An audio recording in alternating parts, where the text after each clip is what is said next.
Hello, and welcome to Lyla's Lullabies, where we spend time exploring with Lyla, a traveler who wanders the world at her own pace, while sharing her most enriching and restorative moments with you. In tonight's story, we'll follow Lyla as she explores the continent-spanning city of Istanbul. There's nowhere you need to be, nothing you need to remember. Just settle in, get comfortable, and let yourself go. We're so glad you're here. Whenever you're ready, let's begin. The May morning in Istanbul was bright and clear, the air warm but not yet heavy with summer heat. Lyla walked through the streets of Sultanahmet, past vendors selling simit, sesame-covered bread rings, and past tulip beds in full bloom, their colors vivid against the ancient stone buildings. She could see the domes and minarets of Hagia Sophia ahead, rising majestically against the blue sky, and quickened her pace slightly, not wanting to be late. A small group had gathered near the entrance, and a man with salt and pepper hair and a friendly smile was checking names on a tablet.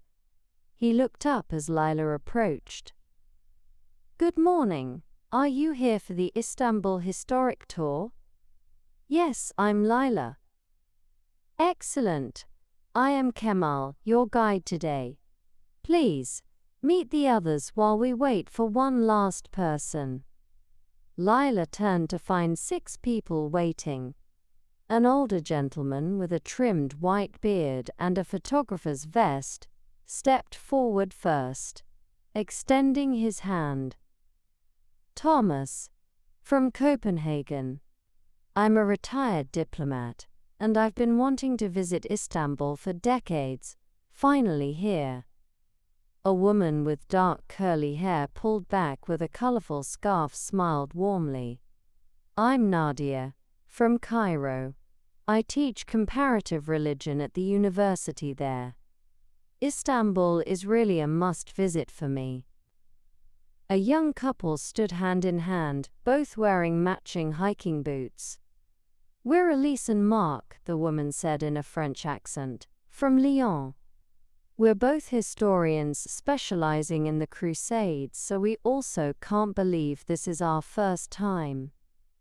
"It's surreal, actually," Mark added. "Reading about Constantinople for years, and now finally seeing it." An elegant woman with gray hair in a neat chignon and wearing a silk scarf spoke next. "Vivian, from Singapore. I'm a textile designer, and I've been studying Ottoman fabrics and patterns. I'm hoping to find inspiration at the bazaar." The last 2 were clearly mother and daughter, both tall with sandy blonde hair. "I'm Katerina, and this is my daughter Marja," the older woman said in a slight Scandinavian accent. "We're from Stockholm. We run a design studio together, and we're researching Islamic geometric patterns for a new project." Just then, a slightly breathless woman hurried up, adjusting her camera strap. "I'm so sorry. I got distracted photographing the tulips in the park. They're spectacular." "No worries at all," Kemal said warmly. "You must be Priya?" "Yes, from Mumbai. I'm a travel writer, and Istanbul is my next feature. First time here, and I'm already in love with it." "Wonderful. Now we are complete," Kemal said. "We begin here at Hagia Sophia, then the Blue Mosque, Topkapi Palace, lunch, the Grand Bazaar, a Bosphorus cruise, and dinner. A full day, but I promise you will not be bored. Shall we begin?" He led them toward the entrance of Hagia Sophia, speaking as they walked. "This building is nearly 1,500 years old. It was built by the Byzantine Emperor Justinian in 537 AD as a Christian cathedral. For almost 1,000 years, it was the largest cathedral in the world. Then, When the Ottomans conquered Constantinople in 1453, it became a mosque. Now it is a mosque again, but open to visitors. You will see both Christian and Islamic elements, layers of history, one on top of the other. They entered through massive doors, and Lyla felt her breath catch. The interior was vast, the central dome seeming to float impossibly high above them. Light poured in through windows at the base of the dome, creating an ethereal glow. The walls were covered in a combination of Islamic calligraphy and Byzantine mosaics, gold backgrounds with saints' faces peering out from ages past. The dome is more than 30 meters across and 55 meters high, Kamal explained, his voice quiet in the sacred space. When it was built, people thought it was a miracle. They said the dome was suspended from heaven by a golden chain. Thomas was craning his neck, studying the architecture with obvious delight. The engineering is extraordinary. Even after seeing cathedrals across Europe during my diplomatic postings, this is something else entirely. They walked slowly through the building, Kamal pointing out details.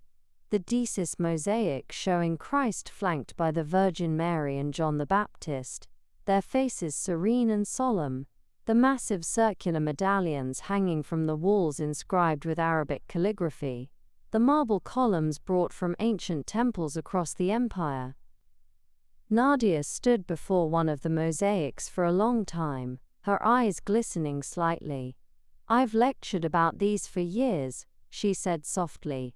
"But being here, seeing them in person, it's overwhelming." Vivian was sketching quickly in a small notebook, capturing the patterns and motifs in the tilework. Mark and Elise were taking detailed notes, occasionally whispering to each other in French about historical details they recognized. After nearly an hour exploring Hagia Sophia, Kamal gathered them outside. The sun was higher now, warming the square. "Now we walk just across to the Blue Mosque. You will see how the Ottomans were inspired by Hagia Sophia when they built their own grand mosques." The Blue Mosque was only a short walk away, its 6 minarets distinctive against the sky. As they entered, removing their shoes and the women covering their heads with scarves provided at the entrance, Lyla was struck by the different atmosphere. Where Hagia Sophia felt ancient and layered with history, the Blue Mosque felt lighter, more unified in its vision. The interior glowed with blue light from the thousands of blue Iznik tiles covering the walls and ceiling. The dome was high and elegant, the space open and airy. Kamal spoke quietly, respectful of the people praying in one section of the mosque. This mosque was built by Sultan Ahmed I in the early 1600s. The 6 minarets caused controversy. At the time, only the mosque in Mecca had 6 minarets, so the Sultan had to build a 7th minaret there to avoid offense. But you can see how beautiful it is. Over 20,000 tiles, all hand-painted. The tiles were exquisite, decorated with tulips, carnations, roses, and abstract patterns in shades of blue and white. Sunlight filtered through stained glass windows, creating patterns of colored light on the carpeted floor. Katerina was turning slowly, trying to take in every detail. "It's like being inside a jewel box," she murmured, and Marja nodded, already photographing the geometric patterns in the tilework. They spent time in quiet contemplation, then stepped back outside into the sunshine. Kamal led them across Sultanahmet Square, the large park between the two mosques. This square was the ancient hippodrome of Constantinople, he explained. Chariot races were held here, political gatherings, celebrations. See these monuments. The Egyptian obelisk, brought here by a Roman emperor in the 4th century.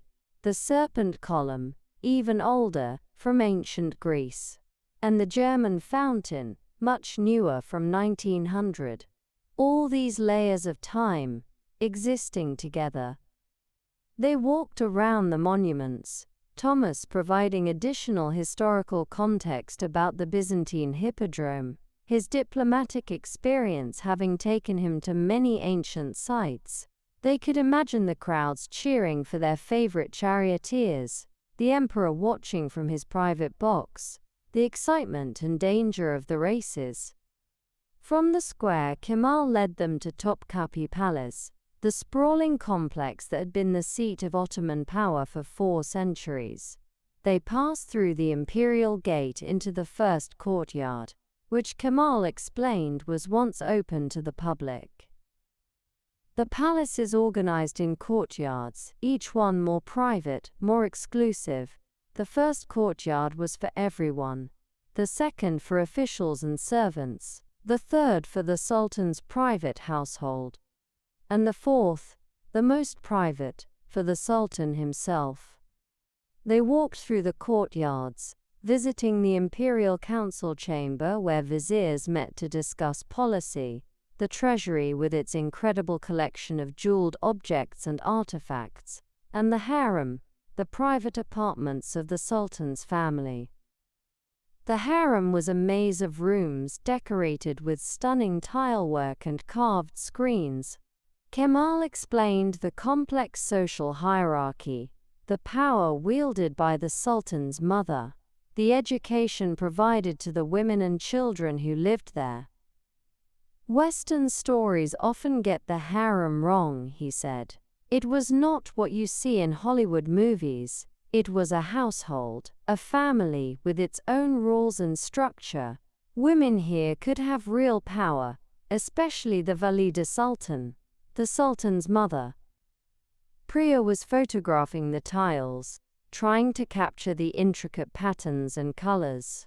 Marja was explaining to Katerina about the different roles within the harem, information she'd researched before the trip. They visited the palace kitchens, vast spaces that once prepared food for thousands of people daily, and saw the collection of Chinese porcelain, one of the finest in the world, that the sultans had collected over centuries. From one terrace, they had a stunning view over the Bosphorus, the strait of water that separated Europe from Asia. Ships moved across its blue surface, and on the far shore, they could see the Asian side of Istanbul rising up the hillside. "This view alone is worth the visit," Elise said, and Mark nodded, already taking notes about the strategic importance of the location. By the time they'd finished exploring Topkapi Palace, it was past noon, and Kemal led them to a nearby restaurant tucked into a quiet street. The restaurant was traditional, with low-cushioned seating and carpets on the walls, and they were shown to a large table near a window. "Now you will taste real Turkish food," Kemal said with obvious pleasure. "Not tourist food but what we actually eat." The meal arrived in stages. First came a variety of mezes, small dishes meant for sharing. There was hummus and baba ganoush, stuffed grape leaves, white cheese with melon, spicy esme, and sigara boregi, crispy rolled pastries filled with cheese. The basket of warm pied bread was immediately passed around. The main course was a choice between lamb sis kebab, chicken guvek, a casserole baked in a clay pot, or a vegetarian option of imam bayildi, eggplant stuffed with tomatoes and herbs. Lyla chose the imam bayildi, and when it arrived, tender and fragrant, she understood why the dish's name meant "the imam fainted," supposedly from pleasure at how delicious it was. The eggplant was silky, the filling rich with olive oil and sweet vegetables. As they ate, conversation flowed easily. Thomas described diplomatic receptions he'd attended in historic buildings across Europe and the Middle East, comparing their grandeur to the palaces they'd seen. Nadia talked about the similarities and differences between Islamic architecture in Cairo and Istanbul, how geography and local traditions shaped religious buildings. Elise and Mark discussed the Crusader accounts of Constantinople, Mark explaining how the written descriptions they'd read matched, or didn't match, what they were seeing in person. Katerina admitted she'd been slightly intimidated by the idea of navigating such a large, unfamiliar city, but that everything had been welcoming and accessible. "This is what I tell everyone," Kemal said. "Istanbul is a bridge between continents, between cultures, between past and present. We take the best from everywhere and make it our own." After lunch, they walked to the Grand Bazaar. Even approaching it, they could feel its energy, the sound of voices, music, the general bustle of commerce. Kemal led them through one of the many entrances into the covered market. The bazaar was overwhelming in the best way. Vaulted ceilings stretched overhead, painted and decorated. Narrow lanes branched off in every direction, each lined with shops selling everything imaginable: carpets and kilims, lanterns and lamps, ceramics and tiles, jewelry and scarves, spices and sweets, leather goods and textiles. "The Grand Bazaar has been here since the 1400s, Kemal said. "More than 4,000 shops, 61 streets, all under one roof. You could spend days here and not see everything. But we have about 90 minutes, so I suggest we split up. Explore on your own, and meet back at this entrance. Don't worry about getting lost. All paths lead eventually to an exit, and everyone here speaks enough English to give directions."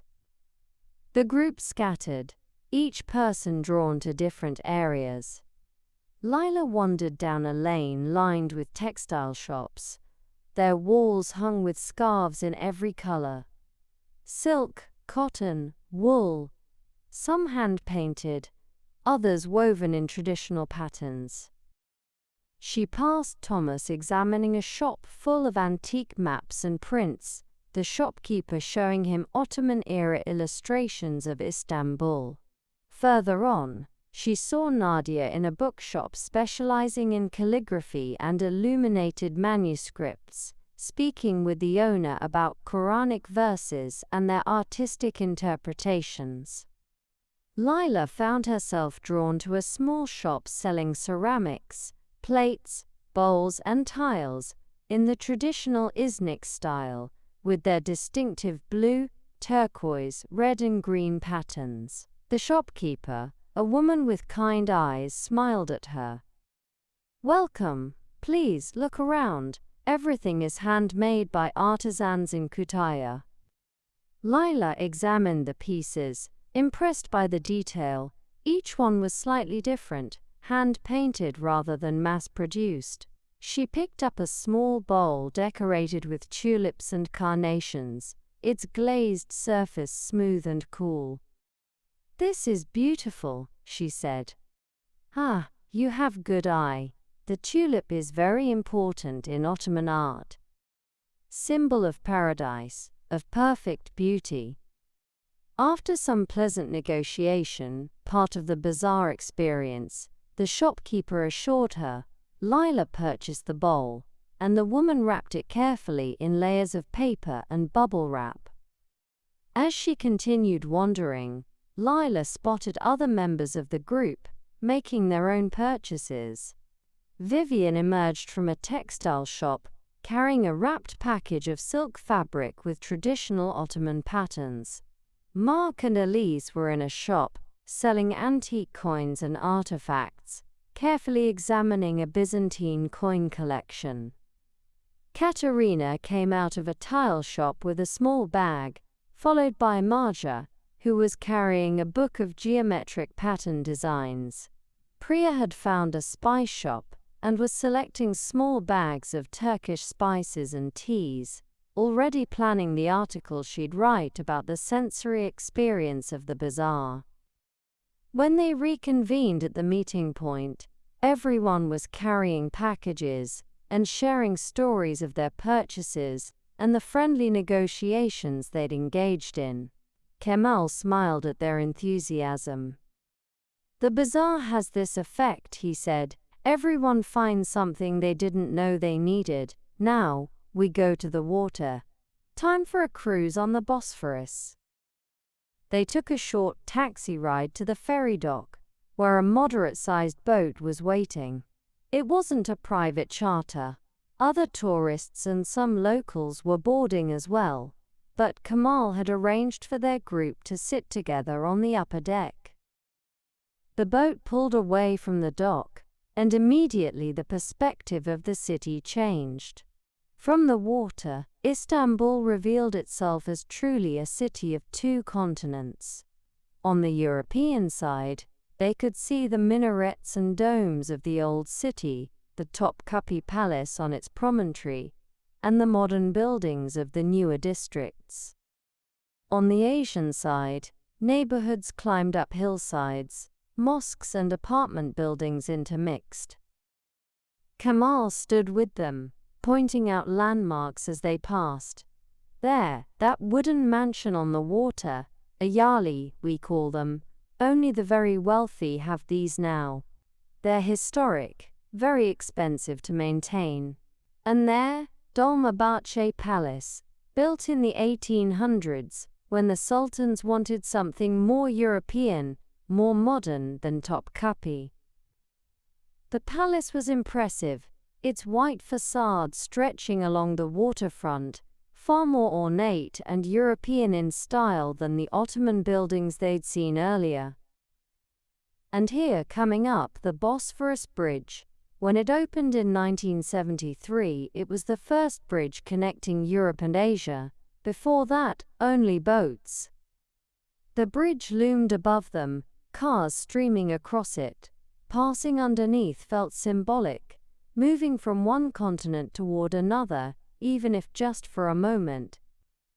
They cruised past waterfront neighborhoods, past fishermen sitting on seawalls with their rods, past ferries crisscrossing the strait carrying commuters. The breeze off the water was refreshing, carrying the salt smell of the sea. Kemal continued his narration, pointing out old fortresses built by Byzantine emperors and Ottoman sultans, explaining how the Bosphorus had always been strategic. Whoever controlled it controlled trade between the Black Sea and the Mediterranean. "This strait has seen so much history," he said. "Persian armies crossed it on boats tied together to invade Greece.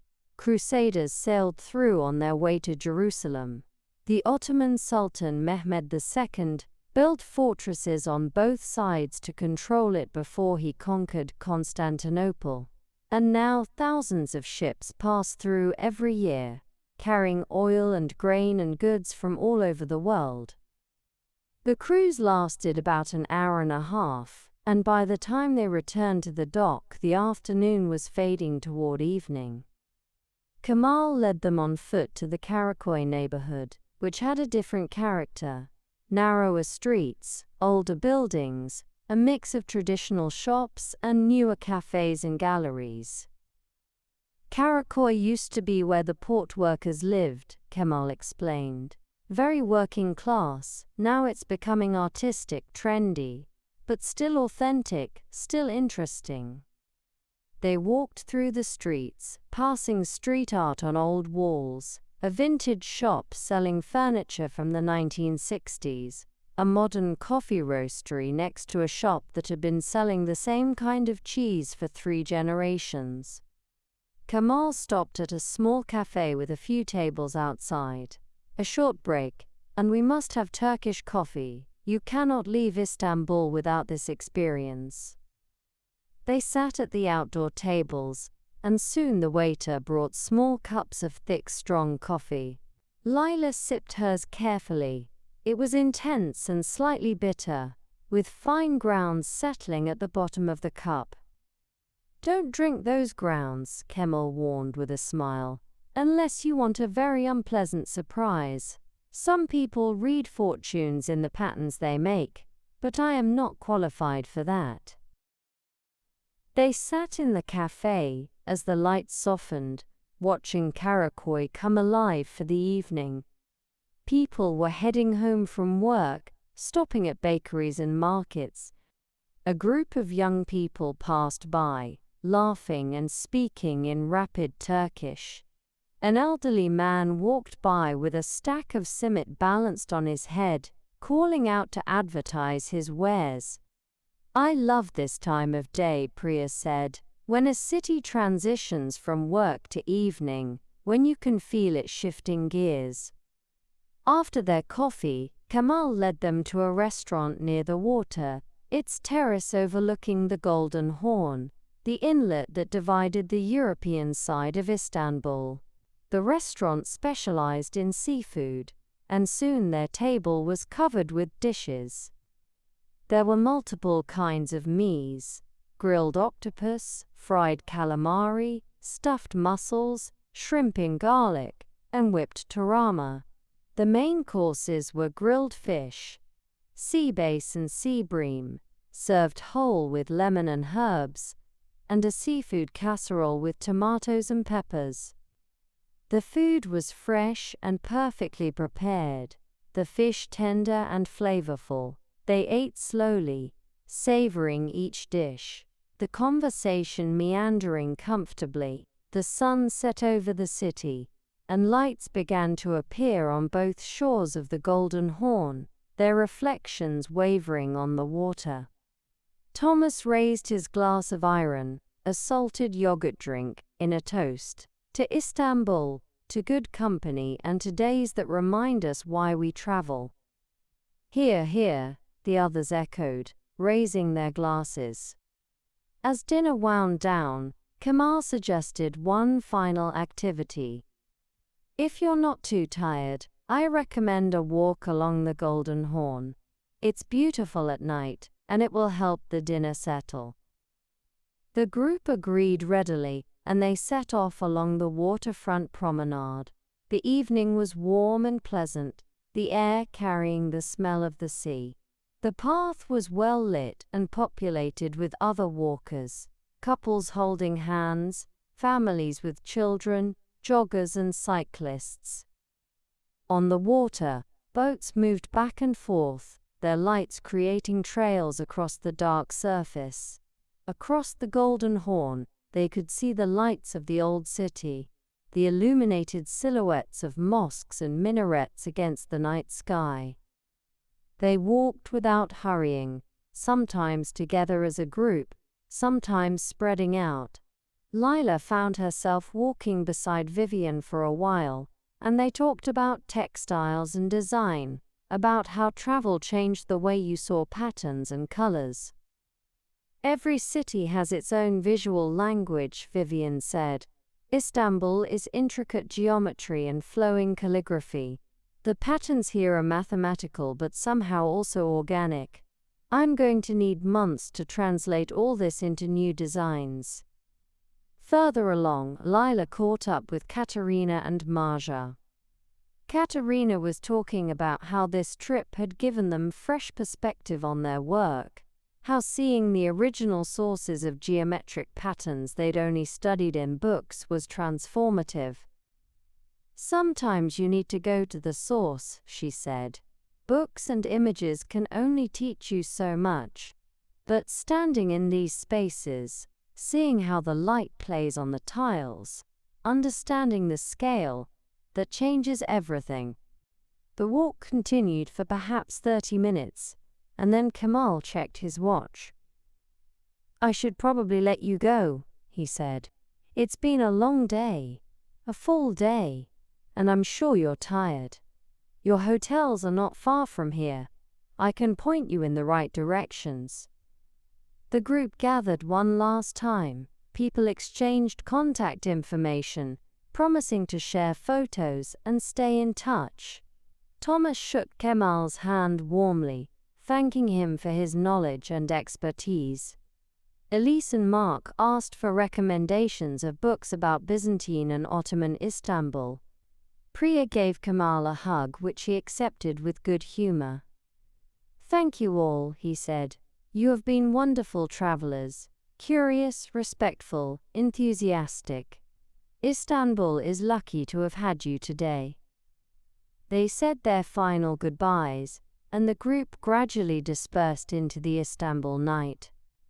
Lyla decided to walk back toward her hotel rather than take a taxi. The evening was too beautiful to cut short, and she wasn't quite ready for the day to end. She walked through Karaköy, crossing the Galata Bridge, where fishermen still sat with their lines in the water despite the late hour. From the bridge, she could see the whole sweep of the old city, the illuminated mosques, the palace on its hill, the restaurants along the water glowing with warm light. The bridge was busy with pedestrians, and she walked slowly, pausing in the middle to lean on the railing and watch the water below. A ferry passed underneath, its lights bright, its wake spreading in V-shaped ripples. Lyla thought about the day, the ancient wonder of Hagia Sophia, the delicate beauty of the Blue Mosque, the layers of history in Topkapi Palace, the vibrant chaos of the Grand Bazaar, the perspective from the Bosphorus cruise, the evening meal by the water. Each moment had been rich and distinct, yet they all wove together into a single experience of this remarkable city. She continued across the bridge and into the old city, walking through streets that were quieter now but still alive. A cat sat in a shop doorway, watching her pass with calm, knowing eyes. From an open window came the sound of a television and someone laughing. The smell of grilled meat drifted from a late-night restaurant. Her hotel was in a renovated Ottoman building, and when she reached it, she climbed the stairs to her room on the 3rd floor. The room had a small balcony overlooking a narrow street, and she stepped out into the night air. The city spread around her, ancient and modern at once. She could hear the distant sound of traffic, the closer sound of voices from the street below, and somewhere, the call to prayer from a mosque, the sound beautiful and haunting in the darkness. Lyla leaned on the balcony railing, looking out over the rooftops and up at the stars that were visible despite the city lights. She thought about all the people who had stood in this same spot over the centuries: Byzantine merchants, Ottoman craftsmen, travelers from distant lands, all of them looking out at their version of this city, all of them part of the endless flow of human life through this place where continents met. The night was mild and peaceful, and she felt no urgency to go inside. Tomorrow she might explore more of the city, visit neighborhoods she hadn't seen yet, maybe take a ferry to the Prince's Islands. But that was tomorrow. Tonight, she was content to stand here on her small balcony, breathing in the night air of Istanbul, listening to the city's quiet nighttime symphony, feeling grateful for this day of beauty and history and connection. The lights of the city glowed warm in the darkness, and the Bosphorus flowed eternally between its shores, and Lyla stood peacefully in the cool night air, part of the timeless story of this ancient, magnificent city where East met West, where past and present existed side by side, where every stone held memory and every moment held wonder.